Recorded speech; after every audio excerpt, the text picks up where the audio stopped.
പുതിയൊരു വാർത്തയിലേക്ക് വരാം. ഛത്തീസ്ഗഡിൽ അറസ്റ്റിലായ കന്യാസ്ത്രീകളുടെ ജാമ്യാപേക്ഷ കോടതി ഇന്നും തള്ളിയിരിക്കുന്നു. അവർ ജയിലിൽ തന്നെ തുടരും എന്നുള്ള വാർത്തയാണ് പുറത്തു വരുന്നത്. ഛത്തീസ്ഗഡിൽ നിന്നും ശ്രീകാന്ത് ചേരുന്നു. ശ്രീകാന്ത്, കോടതിയിൽ നിന്നുള്ള ഏറ്റവും പുതിയ വാർത്ത പുറത്തു വരുന്നു. ഛത്തീസ്ഗഡിൽ കഴിഞ്ഞ ദിവസം അറസ്റ്റിലായ മലയാളികളായ കന്യാസ്ത്രീകൾ അവരുടെ ജാമ്യാപേക്ഷ കോടതി തള്ളുന്നു. അവർ ജയിലിൽ വീണ്ടും തുടരേണ്ട സാഹചര്യം നമുക്കറിയാം. ഛത്തീസ്ഗഡിലെ പ്രത്യേക സാഹചര്യം നമ്മൾക്കറിയാം. അവിടെ നിലവിലുള്ള നിയമവ്യവസ്ഥകളെല്ലാം വെച്ചുകൊണ്ടായിരിക്കുമല്ലോ ഇത്തരത്തിലൊരു കോടതിയുടെ ജാമ്യാപേക്ഷ പരിഗണിച്ചുകൊണ്ടുള്ള ഒരു ഉത്തരവ്. കൂടുതൽ വിശദാംശങ്ങൾ ശ്രീകാന്ത്. വിനോദ്, ഏറ്റവും പ്രധാനപ്പെട്ട പുതിയ വാർത്ത ഇപ്പോൾ പുറത്തു വരുന്നത് ഈ കേസിലെ പ്രതികളായ 2 കന്യാസ്ത്രീകൾ അവരുടെ ജാമ്യാപേക്ഷ ദുർഗ് സെഷൻസ് കോടതി തള്ളിയിരിക്കുന്നു എന്നുള്ളതാണ്. ഇവർക്ക് നിലവിൽ ജാമ്യം അവിടെ നിന്നും കിട്ടിയിട്ടില്ല.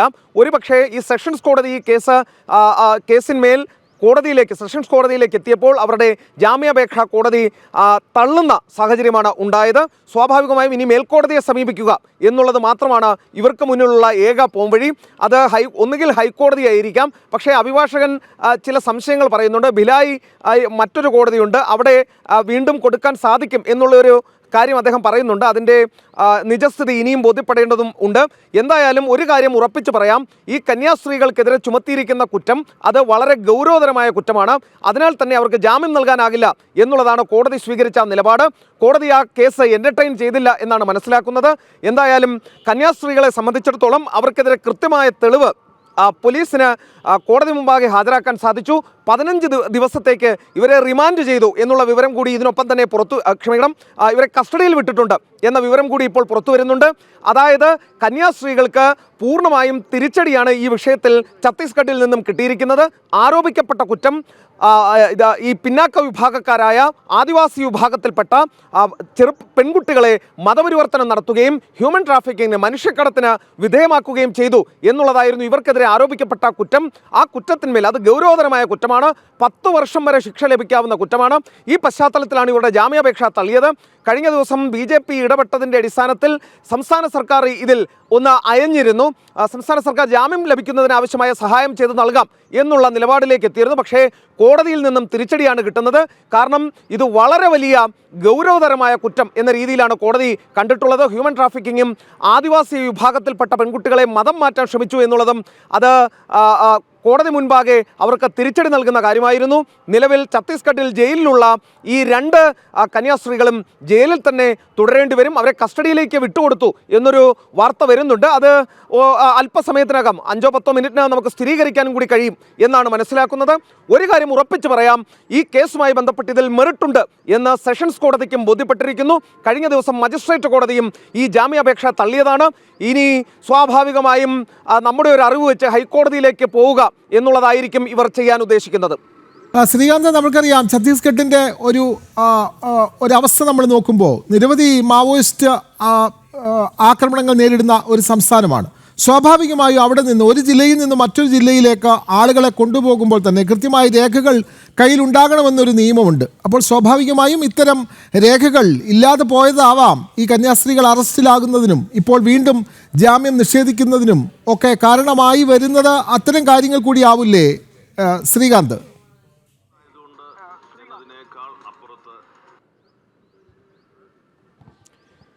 വിനോദ്, ഇതിൽ എടുത്തു പറയേണ്ട ഒരു കാര്യം, മേൽക്കോടതിയെ സമീപിക്കാൻ ഈ ഹർജി സെഷൻസ് കോടതിയുടെ മുന്നിൽ എത്തിയപ്പോൾ സെഷൻസ് കോടതി ആ ഹർജി കേട്ടില്ല എന്നുള്ളതാണ് ഇപ്പോൾ നമുക്ക് മനസ്സിലാകുന്നത്. പകരം ഇവരോട് മേൽക്കോടതിയെ സമീപിക്കാൻ നിർദ്ദേശിച്ചിരിക്കുകയാണ്. തങ്ങളുടെ അധികാര പരിധിയിൽ വരുന്നതല്ല ഈ ഹർജി എന്നുള്ളത് സെഷൻസ് കോടതി പറഞ്ഞിരിക്കുന്നു. അതിൻ്റെ അടിസ്ഥാനത്തിൽ മേൽക്കോടതിയെ സമീപിക്കാനാണ് പറഞ്ഞിരിക്കുന്നത്. അങ്ങനെയെങ്കിൽ ഹൈക്കോടതിയിലേക്ക് പോകേണ്ടി വരില്ല. നേരെ മറിച്ച് ഭിലായിലെ NIA കോടതിയുണ്ട്. അത് സമാനമായ കേസുകൾ പരിഗണിക്കുന്ന കോടതി തന്നെയാണ്. സെഷൻസ് ജഡ്ജിൻ്റെ അധികാരം ഉള്ള കോടതിയാണ്.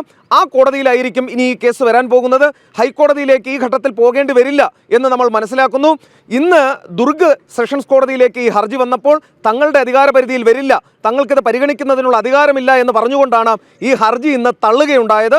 സ്വാഭാവികമായും മേൽക്കോടതിയിലേക്ക് പോകാം, അത് ഭിലായിലെ കോടതിയിലേക്കായിരിക്കും വരുന്നത് എന്നുള്ളത് നമ്മൾ മനസ്സിലാക്കുന്നു. അതും തള്ളിയാൽ മാത്രമേ ഹൈക്കോടതിയിലേക്ക് പോകേണ്ടതുള്ളൂ. ഒരു കാര്യം ഉറപ്പിച്ച് പറയാം, ഇവർക്കെതിരെ കൃത്യമായ തെളിവുണ്ട് എന്ന് കഴിഞ്ഞ ദിവസം തന്നെ ആഭ്യന്തരമന്ത്രി വ്യക്തമാക്കിയതാണ് ഛത്തീസ്ഗഡിലെ. മതപരിവർത്തനവും അതോടൊപ്പം തന്നെ മനുഷ്യക്കടത്തിനും തെളിവുണ്ട്, വ്യക്തമായ തെളിവുണ്ട് എന്നാണ് അദ്ദേഹം പറഞ്ഞത്. ഒപ്പം തന്നെ അടുത്ത അസംബ്ലി സമ്മേളനം നടക്കുമ്പോൾ ഇവർക്കെതിരെ കൃത്യമായി ഈ മതപരിവർത്തന നിരോധന നിയമം സംസ്ഥാനത്ത് കൊണ്ടുവരുമെന്നും അദ്ദേഹം ചൂണ്ടിക്കാണിച്ചിരുന്നു. ഇപ്പോഴിതാ ഏറ്റവും പുതിയ വാർത്ത പുറത്തു വരുന്നത് കന്യാസ്ത്രീകളുടെ ജാമ്യാപേക്ഷ തള്ളി എന്നുള്ളതാണ്. കഴിഞ്ഞ ദിവസങ്ങളിലൊക്കെ തന്നെ ഇത് രാഷ്ട്രീയമായി മുതലെടുക്കാൻ വലിയ ശ്രമം നടന്നിരുന്നു. ഒരു കാര്യം മനസ്സിലാക്കേണ്ടത്, ഛത്തീസ്ഗഡ് എന്ന് പറയുന്നത് ഒരു ട്രൈബൽ ബെൽറ്റ് കൂടുതലായുള്ള സ്ഥലമാണ്. അവിടെ മതപരിവർത്തനം നടത്തുമ്പോൾ അവരുടെ സുരക്ഷയ്ക്ക് വേണ്ടി, അവരുടെ സംരക്ഷണത്തിന് വേണ്ടി ഈ സംസ്ഥാനത്ത് ചില നിയമങ്ങളുണ്ട് എന്നുള്ളത് കൂടി ബോധ്യപ്പെടേണ്ടതാണ്. അത് മാത്രമല്ല, ഈ ബസ്തർ മേഖല എന്ന് പറയുന്നത് മാവോയിസ്റ്റ് അഫക്റ്റഡ് ഏരിയയാണ്. അവിടെ നിന്നും ആളുകളെ പുറത്തേക്ക് കൊണ്ടുപോവുക എന്ന് പറയുമ്പോൾ അതിന്മേലും സർക്കാരിൻ്റെ കണ്ണ് ഉറപ്പായും ഉണ്ടാകും. അവിടെ മതപരിവർത്തനത്തിനുള്ള ശ്രമം നടന്നു എന്ന് സർക്കാർ ഉറപ്പിച്ച് പറയുന്നു. അതിൻ്റെ അടിസ്ഥാനത്തിലാണ് ഈ മനുഷ്യക്കടത്തും അതോടൊപ്പം തന്നെയുള്ള ഈ മതപരിവർത്തന നിയമവും ചുമത്തിയത്. എന്തായാലും ഗൗരവതരമായ കുറ്റമാണ് ഇത്.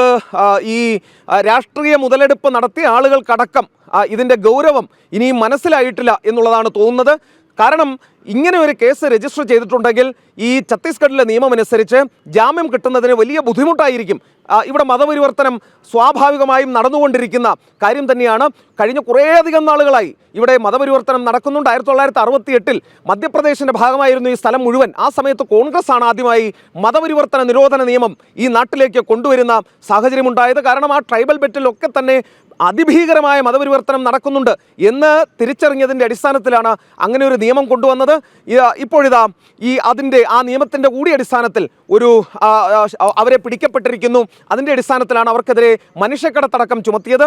എന്തായാലും ജാമ്യത്തിനായി ഇനി മേൽക്കോടതിയിലേക്ക് പോവുക എന്നത് മാത്രമാണ് അവരുടെ മുന്നിലുള്ള ഏക പോംവഴി. ശ്രീകാന്ത് സൂചിപ്പിച്ചതുപോലെ തന്നെ കോൺഗ്രസ് സർക്കാരാണ്, ഇതിനു മുമ്പുള്ള കോൺഗ്രസ് സർക്കാരാണ് സംസ്ഥാനത്ത് മതപരിവർത്തനം നിരോധിച്ചത്. ആ നിയമം അവിടെ നിലവിലുണ്ട്. അപ്പോൾ സ്വാഭാവികമായും ഒരു ജില്ലയിൽ നിന്നും മറ്റൊരു സ്ഥലത്തേക്ക്, പ്രത്യേകിച്ചും പെൺകുട്ടികളെ, വനവാസി വിഭാഗത്തിൽപ്പെട്ട പെൺകുട്ടികളെ കൊണ്ടുപോകുമ്പോൾ അതിൻ്റെ കൃത്യമായ രേഖകൾ അവിടുത്തെ പോലീസിന്, അവിടുത്തെ റവന്യൂ അധികാരികൾക്കൊക്കെ നൽകണം എന്ന സംസ്ഥാനത്ത് പൊതുവെ നിയമമുണ്ട്. നേരത്തെ ശ്രീകാന്ത് പറഞ്ഞ പോലെ തന്നെ മാവോയിസ്റ്റുകളുടെ വലിയ സാന്നിധ്യമുള്ള പ്രദേശം, അവരുടെ ഒളിത്താവളങ്ങൾ ഒക്കെയുള്ള വനവാസികളടങ്ങുന്ന പ്രദേശങ്ങൾ ഏറെയുള്ള ഒരു ഭൂപ്രദേശം, അവിടെ ചില പ്രത്യേക നിയമങ്ങളുണ്ട്. ഒരു ജില്ലയിൽ നിന്നും മറ്റൊരു ജില്ലയിലേക്ക് ആളുകളെ കൊണ്ടുപോകുമ്പോൾ, പ്രത്യേകിച്ച് പെൺകുട്ടികളെ കൊണ്ടുപോകുമ്പോൾ, അത് പോലീസിൽ അറിയിച്ച് കൃത്യമായ രേഖകളോടെ വേണം കൊണ്ടുപോകാൻ. പക്ഷേ കന്യാസ്ത്രീകൾക്കൊപ്പം ഈ വനവാസി പെൺകുട്ടികൾ ഉണ്ടായിരുന്നപ്പോൾ അവരുടെ കയ്യിൽ അത്തരം രേഖകളൊന്നും ഉണ്ടായിരുന്നില്ല. അപ്പോൾ സ്വാഭാവികമായും അത്തരം കുറ്റങ്ങളൊക്കെ ചുമത്തിക്കൊണ്ടുള്ള ഒരു കുറ്റപത്രമായിരിക്കാം നൽകിയിട്ടുള്ളത്. അത് കോടതി പരിഗണിക്കുമ്പോഴാണ് ജാമ്യാപേക്ഷ തള്ളുന്ന സാഹചര്യവും. അപ്പോൾ ശ്രീകാന്ത് പറയുന്നത് പോലെ തന്നെ ഛത്തീസ്ഗഡിലെ പ്രത്യേക നിയമവ്യവസ്ഥയുടെ അടിസ്ഥാനത്തിൽ തന്നെയാണ് ഇവർക്ക് ജാമ്യം ലഭിക്കാതെ പോകുന്നതും. അത് പക്ഷേ ബാക്കിയുള്ളവർ മനസ്സിലാക്കാതെ കന്യാസ്ത്രീകളെ മനഃപൂർവ്വം ദ്രോഹിക്കുന്നു എന്നുള്ള തരത്തിൽ വ്യാജ പ്രചാരണമല്ലേ നടക്കുന്നത് ശ്രീകാന്ത്? എടുത്തു പറയേണ്ട ഒരു കാര്യം, ഇപ്പോൾ ഈ കന്യാസ്ത്രീകൾക്ക് ജാമ്യം നിഷേധിക്കപ്പെട്ടതോടുകൂടി അവർ ജയിലിൽ തന്നെ തുടരേണ്ടി വരും എന്നുള്ളതാണ് നമുക്കിപ്പോൾ മനസ്സിലാക്കാൻ സാധിക്കുന്നത്. അവർക്ക് ജാമ്യം തൽക്കാലം അവർക്ക് ജാമ്യമില്ല, അവർ ജയിലിൽ തന്നെ തുടരേണ്ടി വരും, മേൽക്കോടതിയെ സമീപിക്കേണ്ടി വരും എന്നുള്ള വിവരം ഇപ്പോൾ പുറത്തു വരികയും ചെയ്യുന്നുണ്ട്. അതായത് ഈ കേസ് നമ്മുടെ മാധ്യമങ്ങൾ, കേരളത്തിൽ നിന്ന് വന്ന ഒരു വിഭാഗം മാധ്യമങ്ങൾ പറഞ്ഞതുപോലെ അത്ര നിസ്സാരമായ കേസല്ല. നമ്മുടെ രാഷ്ട്രീയ പാർട്ടികൾ, നമ്മുടെ രാഷ്ട്രീയ നേതാക്കൾ പറഞ്ഞതുപോലെ അത്ര നിസ്സാരമായ കേസല്ല. ഇത് അതിനും അപ്പുറം കുറച്ച് സീരിയസ്നെസ് ഉള്ള കേസ് തന്നെയാണ് എന്നാണ് മനസ്സിലാക്കേണ്ടത്.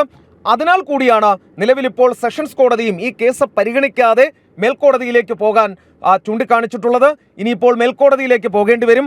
നമ്മുടെ ഒരു പരിമിതമായ അറിവ് വെച്ച് ഭിലായിലെ കോടതിയിൽ NIA കോടതിയുണ്ട്, അത് സെഷൻസ് ജഡ്ജാണ് അവിടെയുമുള്ളത്. പക്ഷേ അവിടെ പോകാനുള്ള സാധ്യതയില്ല എന്നും പറഞ്ഞു കേൾക്കുന്നുണ്ട്. കാരണം അവിടെ പോയാലും ജാമ്യം കിട്ടാനുള്ള സാധ്യതയില്ല എന്നുള്ളതാണ് ഇവരുടെ ഒരു അനുമാനം. അങ്ങനെയെങ്കിൽ ഹൈക്കോടതിയിലേക്ക് നേരിട്ട് പോകാം എന്നൊരു ചിന്ത അവരുടെ ഭാഗത്തു നിന്നും വരുന്നുണ്ട് എന്നും മനസ്സിലാക്കുന്നു. വിനോദ്, ഒരു കാര്യം മനസ്സിലാക്കണം, ഇതിലേതെങ്കിലും തരത്തിലുള്ള രാഷ്ട്രീയ മുതലെടുപ്പോ ഇതിലേതെങ്കിലും തരത്തിലുള്ള രാഷ്ട്രീയ നീക്കങ്ങളോ ഇവിടുത്തെ സർക്കാരിൻ്റെ ഭാഗത്തുനിന്നും ഉണ്ടായിട്ടില്ല എന്നുള്ളത് മനസ്സിലാക്കണം. നേരെ മറിച്ച് ഇതിൽ രാഷ്ട്രീയ മുതലെടുപ്പിന് എത്തിയവരും ഇവിടെ വന്ന മാധ്യമങ്ങൾ മനസ്സിലാക്കേണ്ടത് ഈ പെൺകുട്ടികൾ ബസ്തറിൽ നിന്നുള്ളവരാണ്, ഈ പെൺകുട്ടികൾ ആദിവാസി വിഭാഗത്തിൽപ്പെട്ടവരാണ്, അവർക്ക് പ്രത്യേക സംരക്ഷണം നൽകുന്ന നിയമമടക്കമുള്ള സംസ്ഥാനമാണ് ഇത്. അതിനാൽ കൂടി ഇത് കൈകാര്യം ചെയ്യുമ്പോൾ സർക്കാരും വളരെ ജാഗ്രതയോടെയാണ് അതെ കൈകാര്യം ശ്രീകാന്ത് ചെയ്തത്.